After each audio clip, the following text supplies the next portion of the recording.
Hey guys, it's Sean O'Connell, the Managing Director here at CinemaBlend, and now that Avengers Endgame is in theaters and you've gone to see it once, twice, maybe 3 or 4 times, you guys want to know what is coming next in the MCU, and so do we. But we have a lot of information that we can share with you guys, so I'm going to go through all of the things that we know are coming in the MCU in Marvel's Phase 4. We still have to get through Spider-Man Far From Home, but these are the big things that are going to be coming in the Marvel Cinematic Universe. And listen, to discuss these movies in depth, I'm going to have to get into a couple of big spoilers from things that have happened in the MCU movies prior to this, specifically Endgame, but also some earlier films. So basically, if you're not caught up on all things Marvel, and why aren't you yet at this point, get away from this video. But before you go away, go down, hit subscribe, turn on your notifications, and when we post videos that don't have spoilers, you guys can follow along with us on our YouTube channel. Why don't we start with the release dates? Because we know that there are 8 dates that Marvel and Disney have circled on their release date calendar, although we don't yet know what the projects are going to be. So let's run through them really quickly. In 2020, we have 2 dates,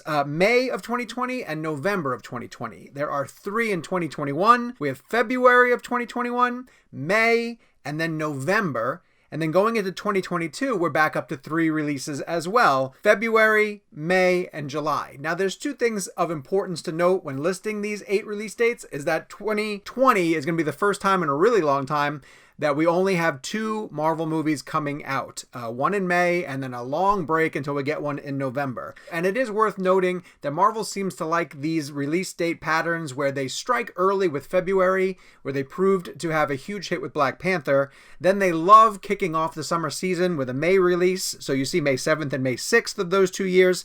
And then they either put one out in July or November. They tend to love November, closing off the year. That's where they've slotted in things like Thor, Ragnarok.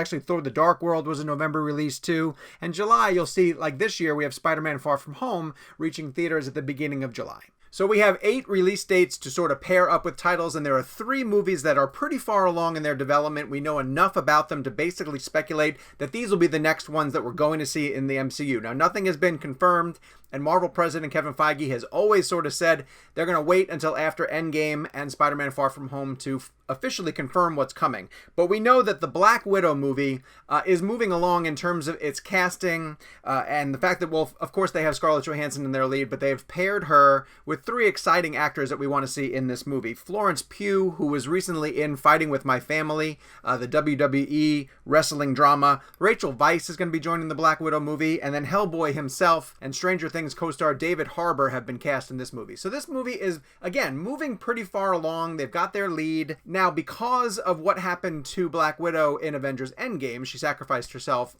in order for Hawkeye to get the Soul Stone. There's been a lot of speculation about the fact that this might be a prequel, and if they potentially pair her with Jeremy Renner, it might be the movie that explains the inside joke about the Bulgaria mission that the 2 of them went on, that they referenced both in the Avengers and then later in Avengers Endgame. The Eternals is another project that has been moving along through pre-production, and we know that they have circled Angelina Jolie to be the lead cast member in this movie, and they're also looking at Richard Madden, who most of you know from Game of Thrones. Now, I was able to sit down with him at Rocket Man to try to get him to confirm. Can't say anything about that. Can't say anything, yeah. Well, it's worth a shot. He kind of passed on it, but Marvel kind of wants to go into this corner of the universe and start to get into the Immortals and the Celestials. It's kind of sci-fi, it's kind of fantasy.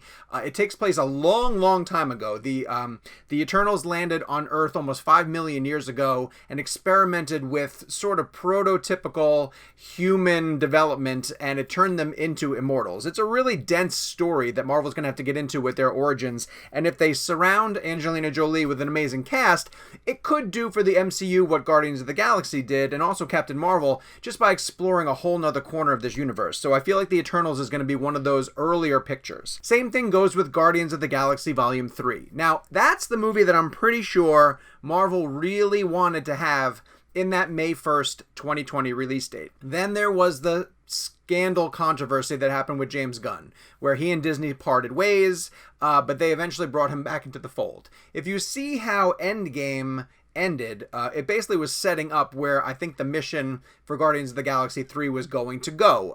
The Guardians were going to go looking for Gamora. You saw Star-Lord basically looking for her on the computer screen, and then they paired the Guardians with Chris Hemsworth's Thor. Now, I think that's what they're going to do for Guardians 3. Again, this has been delayed because James Gunn essentially picked up Suicide Squad 2 and is going to do that first for Warner Brothers, but Gunn is back in the fold for Guardians 3. I know the cast is delighted about this.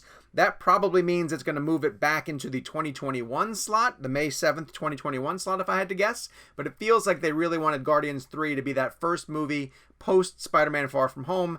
But between Black Widow, Eternals, and Guardians 3, those seem like the next three up to bat for the MCU. Now let's get to what I like to call the obvious sequels. These are characters who were brought back in Avengers Endgame and so far only have one movie or potentially two in their franchises. And because they're no longer doing, we assume, Captain America movies, Thor movies, or Iron Man movies, we have to move forward with new trilogies. So we do know that Ryan Coogler has been re-signed to do Black Panther 2.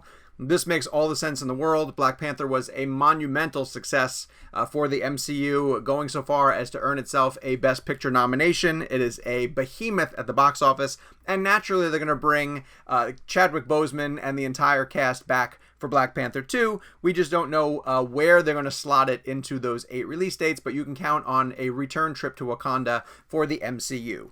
The same goes for Doctor Strange 2. Doctor Strange is becoming a fan favorite because of his actions in both Infinity War and Endgame, primarily Infinity War, where he got a lot more to do. Scott Derrickson has been very active on social, saying that he's going to be returning for the sequel, or at least is moving along developing ideas for the sequel. Again, nothing has really been confirmed by Marvel, but doing a second Doctor Strange movie to sort of expand the types of stories that they can tell in the world of the mystic arts seems like a no-brainer. I think the same goes for Captain Marvel 2. Now, the movie's doing really well at the box office. There's been a bit of back and forth between fans about how much they like Brie Larson and Captain Marvel in the role. I think people really got into the character when she showed up in Endgame. And again, if you pay attention to the box office, the Captain Marvel origin story did really well. But if you dive into the comments section, which is usually not recommended, there's people who say that they don't really like the way that she was handled on screen. So that means that there are a lot of places where you can go in a Captain Marvel sequel and really bet on it. The fact that they're going to make Captain Marvel 2, and they might even potentially team her up with some of the characters that she met in Endgame. There's been some rumors about a Valkyrie Captain Marvel team-up movie that, again, could go to some really interesting places in the galaxy. And Marvel can continue to sort of explore the cosmic realm of the MCU by going with a Captain Marvel sequel. I also think in the Phase 4, you're going to see a third Spider-Man. They have to keep moving ahead with Tom Holland while he looks young enough to be playing high school age Peter Parker, and we have Far From Home coming into theaters in July of 2019. So don't be surprised if Marvel and Sony immediately greenlight Spider-Man 3 so they can continue to develop the story of Peter Parker as he finishes out his high school term, and maybe potentially, according to some rumors that we've been hearing, bring Tom Hardy's Venom over from the Sony universe into the MCU. So those are the upcoming Marvel movies that seem pretty obvious to me, but there's also another title that we're hearing a lot about, though development has been kind of slow, and this is the story of Shang-Chi. Now, Shang-Chi in the Marvel Comics is the son of Fu Manchu, and this is what we're hearing is the project that is going to bring enhanced martial arts, like Matrix-style martial arts, to the Marvel Cinematic Universe. Could be really, really exciting. And we do know that Destin Daniel Cretton, who is the director of Short Term 12, a movie that introduced many people to Brie Larson, coincidentally, has been hired to sort of direct and develop the Shang-Chi movie. However, there's been no casting on the film as far as we know so far. Nothing announced, at least. Marvel could be very busy behind the scenes for all we know. And there's been rumors that the movie is going to start shooting in Australia relatively soon. But again, no confirmed release date. Just a lot of buzz around the Shang-Chi title, and enough that we want to include it in this video. It cannot be a coincidence that I named 8 release dates at the start of this video, and I have discussed 8 different movies. I don't think that they're going to slot very naturally into all of those release dates, because I think that Marvel has some surprises that they're going to pop onto fans, whether it be the introduction of a brand new character like Moon Knight, or Nova, maybe Adam Warlock. Maybe those get rolled into the Guardians films, or maybe that Captain Marvel 2.